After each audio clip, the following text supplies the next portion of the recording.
The Winds of Change, a full-cast audiobook. Written by Leena Valtapaz and narrated by Loganne Digma. Chapter 1. Toa! We have an attack coming from the northeast! ETA 3 minutes and counting! If nobody had interrupted Kopaka from a nap again, it would be too soon. Shuffling to his feet, he walked to the battlements outside. He grumbled to himself the whole way. Our scout has spotted 3 wolves approaching the city, Onua explained as Kopaka entered. Tahu has suggested a defense strategy.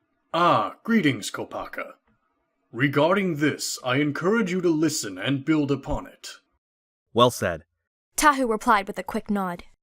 Here's what we'll do. We'll run at the wolves while they're still far away. If our charging doesn't scare them off, we'll kill them. Kopaka rolled his eyes. Always count on Tahu to run to the heat of battle. Tahu noticed. Do you think you have a better idea? If you do, you're probably wrong. Onua folded his arms. Tahu, please be civil. In principle, I agree with Tahu.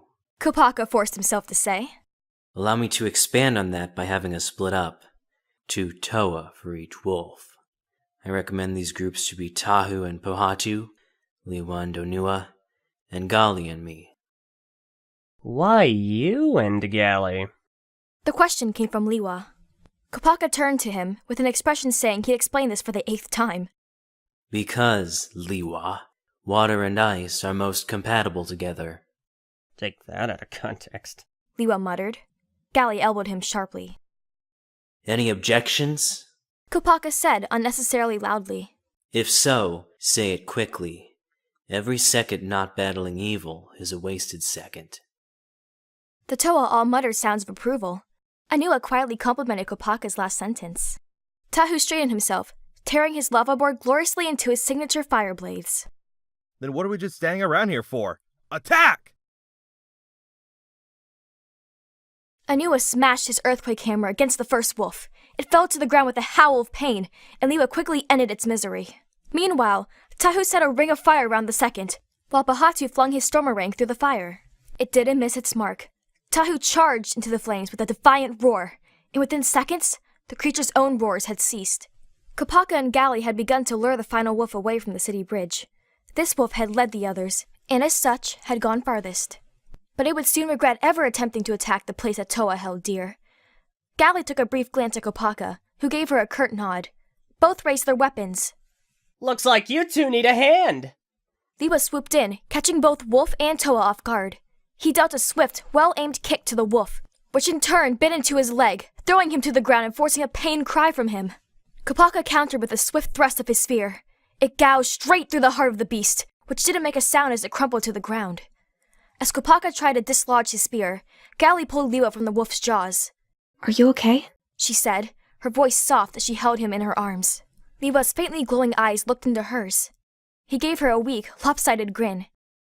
I knew you cared. Gali dropped him.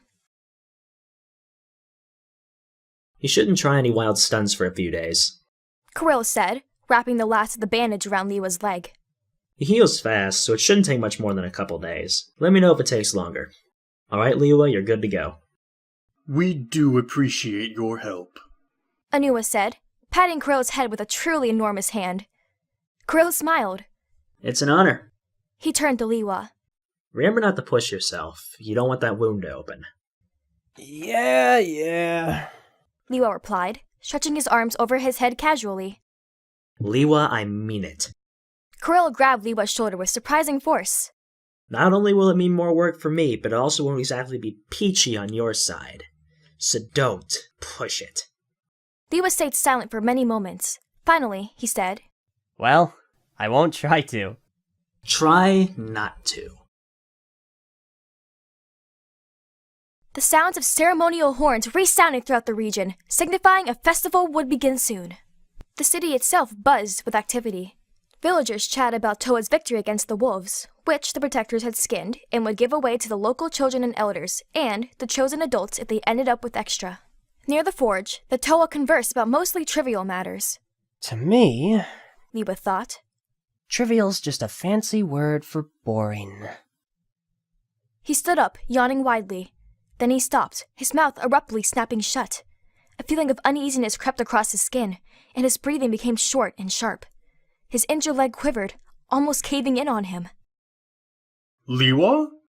Onua asked, killing a conversation that had to do with how much he could break in a day. Are you all right? He continued. You look rather ill. Lewa tried to slow his breathing. It didn't work. Yeah, I'm good. Just need some fresh air. It's stuffy in here. Onua nodded. Understandable. Why don't you go out and fly for a bit? There's still a sliver of sunlight before night falls. Just be sure not to miss the feast. It starts in a little less than an hour. Gotcha, thanks. Lewa started to leave, stumbling a little. Try not to use your bad leg, okay? Gali said, seeing Lewa struggle. Lewa's breathing grew faster against his will. Yeah, of course. I'll be careful. The outdoor air blew against Lewa's skin, fresh and calm. Lewa relaxed, taking in a deep breath, then letting it out slowly. Marvelous weather. He thought to himself. He turned to the setting sun, where he marveled at its beauty. It glowed in a faint honey-like color, and the skies around it were a beautiful gradient of yellow and periwinkle, adding in a smooth shade of indigo. Not a cloud showed its face. He sat down and watched the sun until it disappeared. After the sun had sunk, Lewa turned away. The moment he did so, he felt his heart pound against his ribs, and he didn't even know why. It felt as if he were anticipating someone's return, or arrival. Lewa remembered he had wanted to fly. Right, that was what had excited him so much. Spreading his arms out wide, he took a running jump and flipped up into the sky, spinning and swirling in midair. The air seemed fresher and crisper than usual. Lewa relaxed, allowing the light breeze to take him wherever it blew. He noticed the moon. It glowed proudly, bright and beautiful, in such a dazzling white. It was the most beautiful thing he'd ever seen. For some reason, Lewa's heart began to pound harder than ever. This time, he felt sure it wasn't something he'd forgotten. His face felt oddly cramped against his mask. His injured leg began to twitch. Lewa would remember the panic as he lost control of his flight, but he couldn't for the life of him recall what happened next.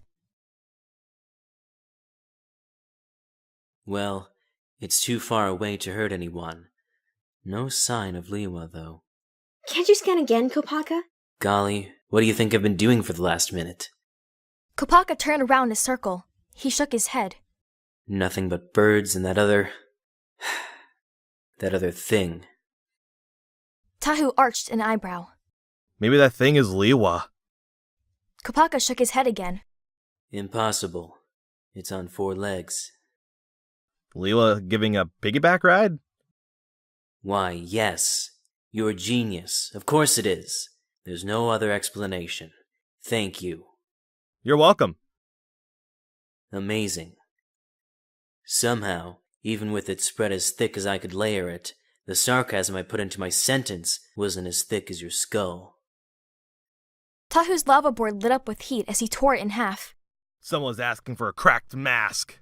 Not like you could give me one. Answered Kopaka smugly. I could personally show you how. Quiet. Pohatu said. Kopaka, scan for that creature again, will you? Sure, stop the fight when I threaten him. Kopaka activated his lens, looking toward the southeast. His eyebrow arched. Interesting. It's gotten itself stuck in what looks like a bramble bush. Its leg's been cut in various places. Onua put a hand to his chin. This may be obvious, but did it mean to do that? No, it appears it slipped into it. Tahu folded his arms. The same way you slipped a few weeks ago? Kopaka ignored him. It's pulled itself out of the thorns. Posture looks odd. Can you focus on its appearance? Asked Gali. I'll try, but I need to get closer. Leewua! Leewua! Wake up! Tahu, that really isn't helping. Lewa moaned, blinking his eyes open. The Toa surrounded him, worried looks in their eyes. Gali sighed. We're so glad we could find you. What in the world happened? Oh, Lewa said, sleepiness slurring his words. I was flying or sightseeing, something like that. Guess I crashed. The Toa shared a significant glance. Pohatu bent down. Leewua, what are you holding? Oh, yeah, that's all. Ah! Leewua jerked his hand backward, dropping what he held. Gali shuddered. Don't tell me that's a tweeper. It is. Kopaka said solemnly, activating his lens. From the looks of it, a clawed creature killed it. Any particular creature? Asked Pohatu. That's just it. Kopaka replied, his voice wavering. All over this bird, particularly in the claw marks. Turning off his visor, he faced the Toa. There's Leewa's BNA. Gali shrugged. He was holding it. But it's deep in the marks. So either Leewua just happened to stick his finger into a dead bird, he killed it, or someone framed him. My guess is the latter. Sound enough? Tahu conceded. What do you say, Leewua? Leewua? Are you even awake? Leewua, in fact, wasn't. He lay sound asleep on the forest floor. Onua wrapped his arms around him, lifting him up with ease. Poor Leewua. He must feel exhausted. Tahu, may I take Leewua to his room so he can rest? Tahu nodded. Of course, go ahead. Thank you, Onua. It's no trouble.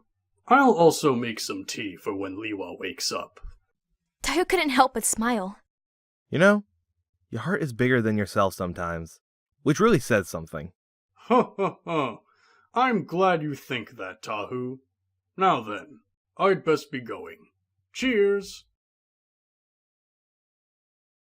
I don't know why, Leewua mumbled as Onua tucked him into bed. but I'm just really tired. Hungry, too. Onua pulled the covers up. Don't you worry. I'm going to make you some tea and a snack, and then you'll feel all better. While I get it ready, why not take a little nap? Then you'll feel fresh and ready. Leewua smiled.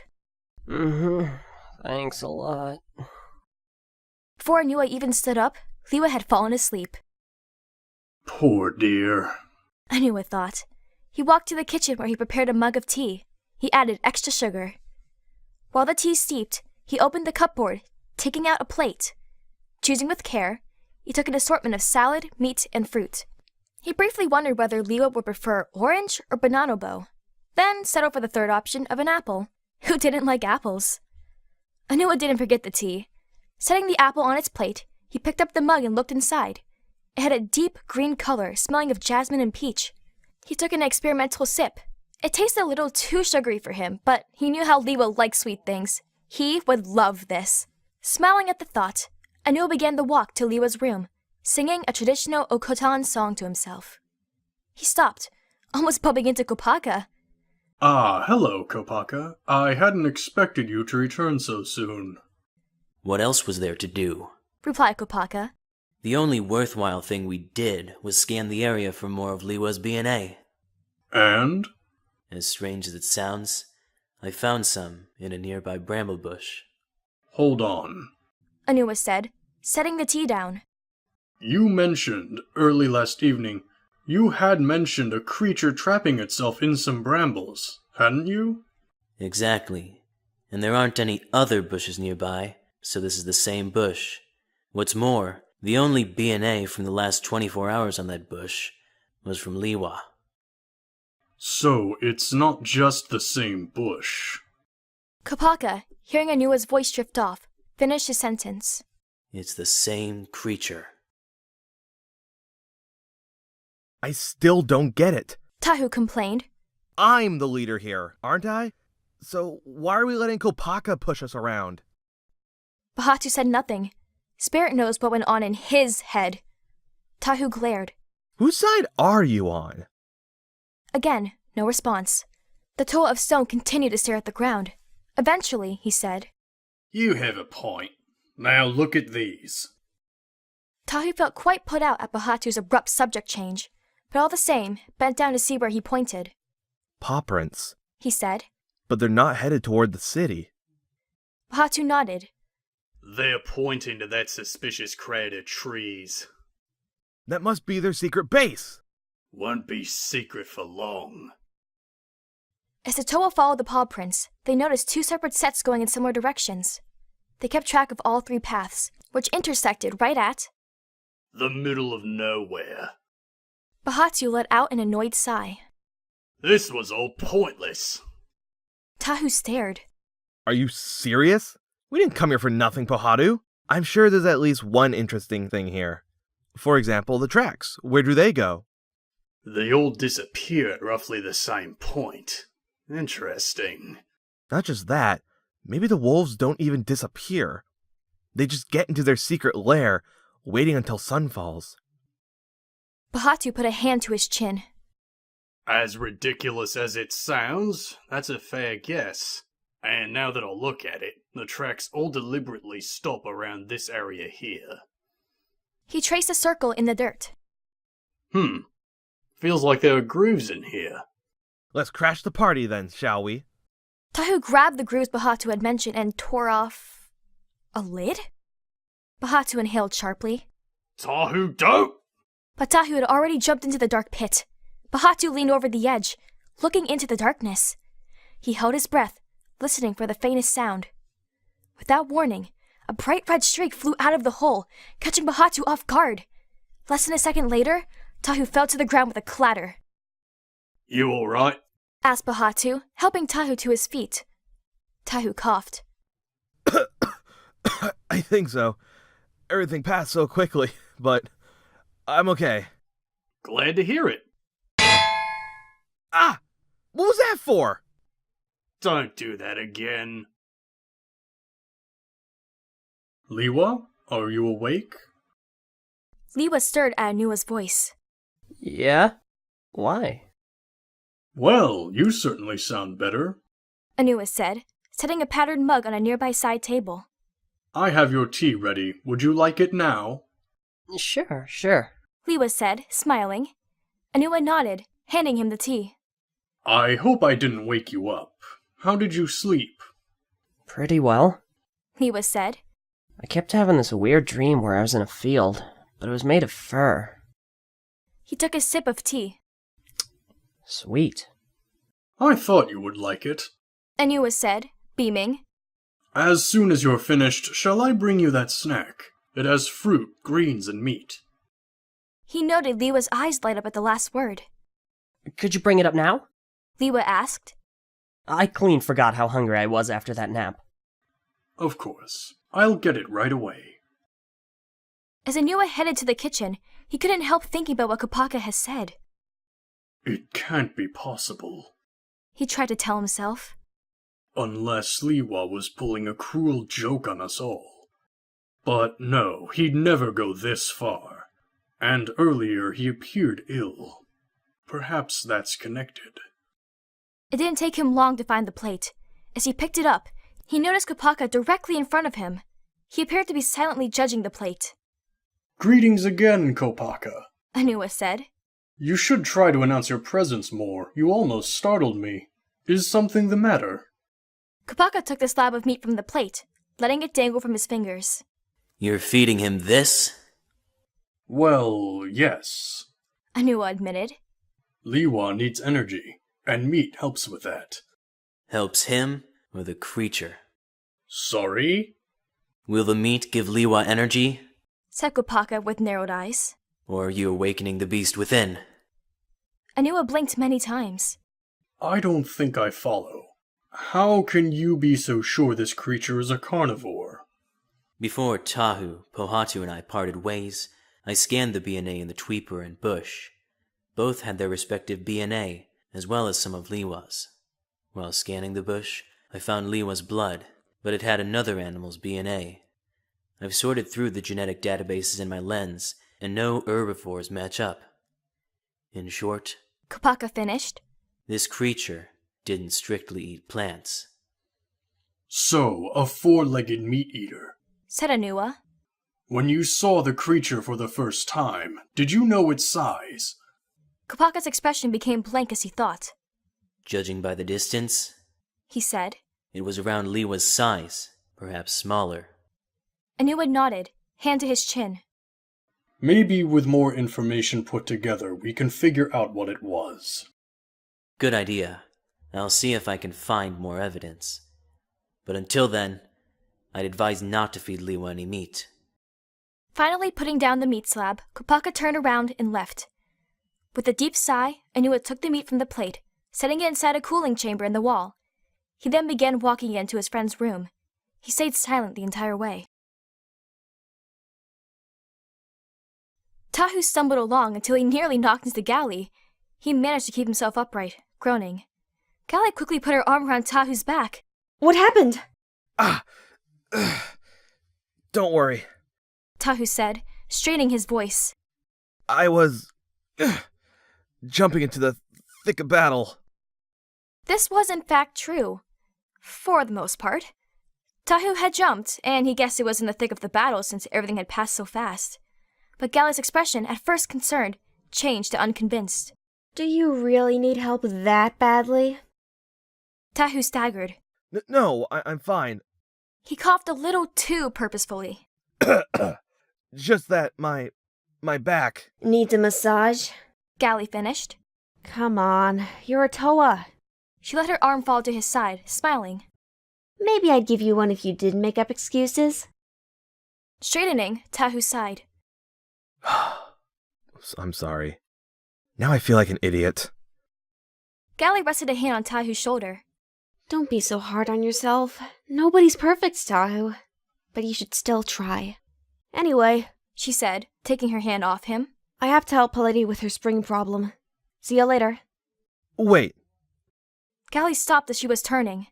Yes? Well, the thing is, my back actually is rather sore. So if it's not too much trouble... Gali smiled. This afternoon. Hiya! Said Leewua cheerily as Onua opened the door. This tea's absolutely amazing! What's the flavor? Ooh, is that the snack? Epic! Onua made a mental note to not include caffeine in anything when serving Leewua. Yes, it is. Dig in.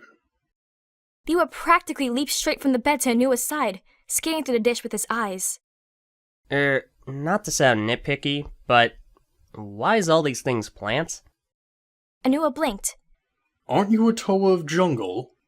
Well, yeah, Leewua said haltingly. but I mean, that's kind of the point. It's like I'm eating my own kind, you know? You are what you eat, as they say. Gali drinks water, and... I don't remember eating myself. Onua stared. Leewua grinned. Both threw back their heads in laughter. Called it! Kopaka let out a long sigh. I do not think it necessary to rub your victory in my face, Tahu. But I said so. Said Tahu smugly. And you didn't believe me. Well, you were correct in saying that was Leewua. Kopaka said. It still technically was neither his mind nor his body. Technically schmeckinally, I'm still right. Yes. Kopaka said slowly. Yes, you are. We need to go back to their base. It was Pohatu who said this. Tahu turned to the Toa of stone. We saw all there is to see. Also, do you know how to be nice when interrupting a conversation? Kopaka smirked. That was a conversation? Pohatu ignored their last sentences, saying, Tahu, did you see anything in the seconds you were in the base? Look who's playing detective. Tahu said. It was pitch black, that I remember. But everything went by really quickly. I'm pretty sure there was more than one wolf, though. There were wolves in there? Said Pohatu. Yeah, more than one of them was in front of me, but the cave... I'm guessing it was a cave. The cave was humongous, so who knows how many there are. Well, Kopaka said, standing. they're the three we defeated. Assuming the tracks you two found were different from the other that attacked, and including the two Tahu saw. I never said there was two, just more than one. At the minimum, there were two. Now, added together, we have at least 5 wolves alive. 6, if you include Leewua. Pohatu stiffened. Leewua? What happened to him? A wolf happened. Kopaka said gravely. Last night, both the moons were full. And now that I think of it, Leewua didn't look comfortable. Hold on. Tahu said. You're saying Leewa's a werewolf or something? How does that even work? It shouldn't. Kopaka walked to the door. But if you're right, Leewa's going to change again tonight. Before that happens... We need to find and create a cure. Tahu finished. Exactly. Were you hurt while in the cave? No, unless dizziness counts. Kopaka nodded in satisfaction. Good. Pohatu, can you create light stones? That's more Onua's thing. Pohatu answered. But yes. Great. Kopaka opened the door. I think we should pay those wolves a visit.